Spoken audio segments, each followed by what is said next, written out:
Tu montes. Oui. Ça, c'est l'éternel copain, l'éternel ami. Ah ouais, c'est un chien qui traverse tout Paris. À mon avis, ce chien, il a plus voyagé que n'importe quel Parisien. Tu l'emmènes avec toi dans les voyages? Oh, ouais, il court en Afrique, machin, il balade partout. Là, t'étais à Venise, c'était avec lui? Non, Venise, il y a un peu trop d'eau pour l'amener. Bon, là, on est...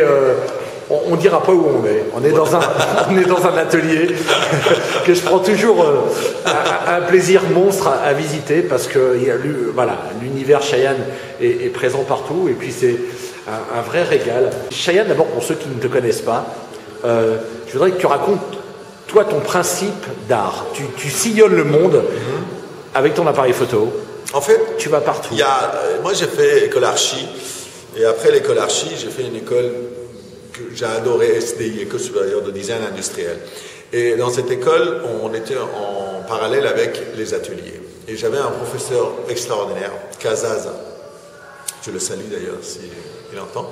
Et il avait un principe élémentaire pour donner des cours à des élèves. Il considérait que la créativité, avant tout, est 4 phases. La première, c'est l'exploration. Rencontrer, voir les gens, voyager, ce que je fais. Aller loin et aller vraiment très loin dans son esprit ou dans son fonctionnement. Et une fois qu'on a bien voyagé et qu'on a pris tout ce qui est nécessaire comme idée, tous ces carnets, c'est exactement le fruit de tous les voyages. J'ai écrit des notes. Toutes ces notes vont être transférées à la deuxième phase qui est l'artiste, c'est-à-dire en fait moi. Et 25% de mon temps consacre à fouiller dedans de tout ce que j'ai exploré, créé. Cet univers. Une fois que la création est faite, je les positionne comme ils sont positionnés et je juge pour voir si ma créativité elle est complète, elle est mûre, elle est bonne, elle n'est pas bonne. Et ça doit prendre normalement aussi autant de temps que la création, ce que beaucoup d'artistes ne consacrent pas assez de temps. Et la quatrième phase, c'est gagner l'argent avec. Alors, où on est capable de le gagner tout seul, où on le transfère à des galeries pour le faire, où on a des agents, où on fait des événements avec multiples personnes. Moi, j'ai fait les 4. En fait, j'ai beaucoup travaillé avec des agences. J'ai des agents internationaux qui travaillent pour différentes expositions. Et quand je peux faire des événements, je le fais parce que en fait, j'ai plusieurs activités. La partie vidéo, partie photo, partie peinture, partie dessin et carnet de voyage. Donc, pour chacune, je consacre un temps limité pour le créer et aussi pour les événements. Voilà. Donc, une fois que mon travail créatif est fini, je vois qu'est-ce que je peux faire avec.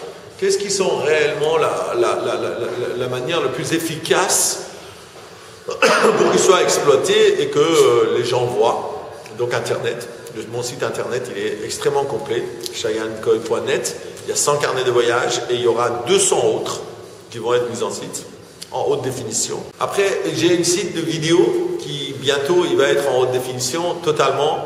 Donc tous les vidéos de voyage, tout ce que j'ai fait en 3D, 2D, ils vont figurer dedans.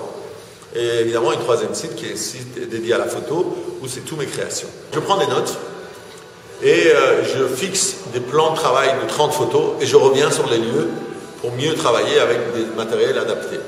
Au départ, je suis très léger, je ne fais pas plus que 15 kg et au retour, j'ai 150 kg, ce qui est les carnets.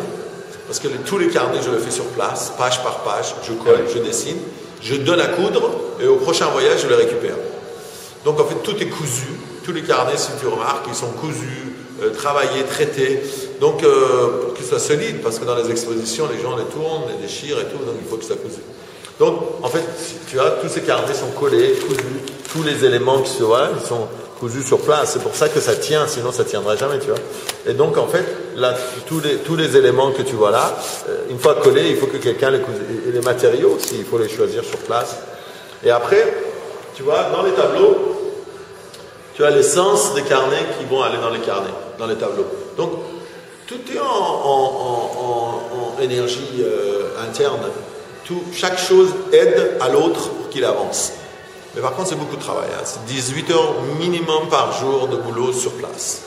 C'est-à-dire vraiment, tu poses la tête, tu dors, tu te lèves très tôt le matin, 5 heures, photo, vidéo, carnet, 2 heures. Après, tu es dans le souk, machin et tout, pour trouver tout. Tu trouves les gens pour coudre. Une fois c'est cousu, il faut revenir, retravailler, refotographier. Il faut tirer toutes les photos sur place. Combien de carnets Il y a 300 carnets.